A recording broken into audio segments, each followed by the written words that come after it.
नमस्कार मेरे प्रिय श्रोताओं। आज हम बुधवार व्रत की पूजन विधि और बुधवार का व्रत कब करना चाहिए इसके बारे में जानकारी देंगे और साथ में हम बुधवार व्रत की कथा भी सुनेंगे। बुधवार का जो दिन होता है वो हमारे हिंदू धर्म की मान्यताओं के अनुसार भगवान श्री गणेश को समर्पित माना जाता है। ऐसी मान्यता है जो व्यक्ति इस दिन सच्चे मन से विघ्नहर्ता गणपति जी की उपासना और उपवास करता है उसके जीवन के सभी कष्ट दूर हो जाते हैं। इस व्रत के प्रभाव से व्यक्ति के जीवन में सुख शांति आती है। इस व्रत को 7 बार के जोड़े में करना फलदायी माना जाता है। इतना ही नहीं, बुधवार व्रत करने से बुध ग्रह जो होता है वो मजबूत होता है। पौराणिक मान्यताओं के अनुसार बुधवार व्रत की शुरुआत किसी भी महीने के शुक्ल पक्ष के बुधवार से कर सकते हैं। हालांकि इस व्रत को शुरू करने के लिए सबसे शुभ समय विशाखा नक्षत्र युक्त बुधवार माना गया है। इस व्रत का पालन 7 या 21 बुधवार तक विधिवत करना चाहिए। आखिरी व्रत वाले दिन नियमानुसार उद्यापन करना चाहिए। ध्यान रहे, इस व्रत को पितृ पक्ष में स्टार्ट या प्रारंभ ना करें। बुधवार व्रत की जो पूजा करने की जो विधि है वो हम आपको बताएंगे। बुधवार के दिन सुबह जल्दी उठकर सबसे पहले अपने घर की सफाई करें, फिर स्नान करके हरे रंग के कपड़े पहने। इसके बाद भगवान गणेश की पूजा करें। भगवान गणेश को धूप दीप कपूर चंदन और फूल अर्पित करें। भगवान गणेश को दूर्वा घास अवश्य चढ़ाएं। भगवान गणेश के मंत्रों का जाप करें। भगवान गणेश जी की आरती उतारें। बुधवार का व्रत कथा पढ़ना बिल्कुल भी ना भूलें। अंत में गणेश भगवान को लड्डुओं का भोग लगाएं। आइए तो अब हम बुधवार व्रत की कथा सुनते हैं। एक समय की बात है, समतापुर नगर में मधुसूदन नाम का एक व्यक्ति रहता था। उसका विवाह पास के ही नगर बलरामपुर की रहने वाली संगीता से संपन्न हुआ। वह दिखने में सुंदर और सुशील थी। एक दिन मधुसूदन अपनी पत्नी को लाने के लिए ससुराल पहुंचा। वह उसी दिन अपनी पत्नी को विदा कराने की जिद पर अड़ा रहा, लेकिन उस दिन बुधवार था।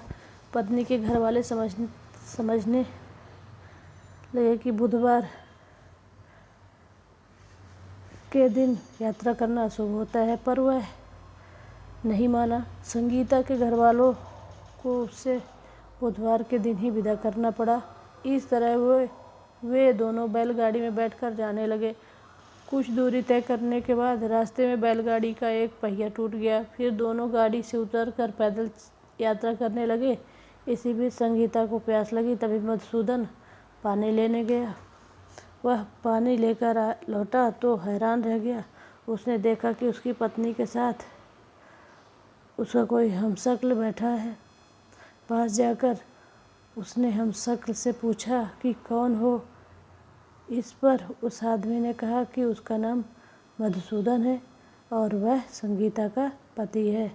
इस पर मधुसूदन भड़क गया और बोला कि ये झूठ है, असली मधुसूदन तो मैं हूँ। मैं संगीता के लिए पानी लेने गया था। इस पर हमशक्ल ने कहा कि वह तो पानी लाकर संगीता को पिला भी दिया। अब इसमें संगीता के असली पति होने को लेकर झगड़ा होने लगा। तभी उस नगर के राजा का एक सिपाही वहां पहुंचा। उन्होंने संगीता से पूछा कि उसके असली पति के बारे में सवाल किया। तब वह खुद दुविधा में थी। इस पर संगीता ने कोई जवाब नहीं दिया। फिर सिपाही ने उसको राजा के दरबार में पेश किया। पूरी कहानी सुनने के बाद दोनों को राजा ने जेल में डालने का आदेश दिया। घबराया हुआ मधुसूदन इसके बाद बुधदेव को याद करने और उनसे क्षमा मांगने लगा। इसके बाद वह आकाशवाणी हुई कि मधुसूदन, तुमने संगीता के घर वालों की बात नहीं मानी है और बुधवार को यात्रा किया। तुम्हारे इस अड़ियल बर्ताव से भगवान बुद्धदेव तो काफ़ी नाराज हैं। उन्होंने ही ऐसी दुविधा पैदा की है। तब मधुसूदन ने नम्र आवाज़ में कहा कि हे महाराज, उससे बड़ी गलती हो गई हो। वह आज के बाद कभी भी बुधवार को यात्रा नहीं करेगा और हमेशा बुधवार के दिन व्रत रखेगा। क्षमा मांगने पर बुद्धदेव का क्रोध शांत हो गया। भगवान ने फिर मधुसूदन को क्षमा कर दिया।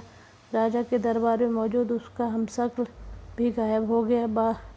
बुद्धदेव की कृपा से राजा ने फिर मधुसूदन और संगीता को विदा कर दिया। राजमहल से जैसे ही वो आगे बढ़े तो रास्ते में बैलगाड़ी भी सही सलामत मिल गई। दोनों एक साथ खुशी खुशी अपने नगर लौट आए। इसके बाद वे हर बुधवार का व्रत रखने लगे। उनका जीवन सरल और सुखमय हो गया। उनके कामकाज में भी उन्नति हुई। बोलो गणेश जी महाराज की जय।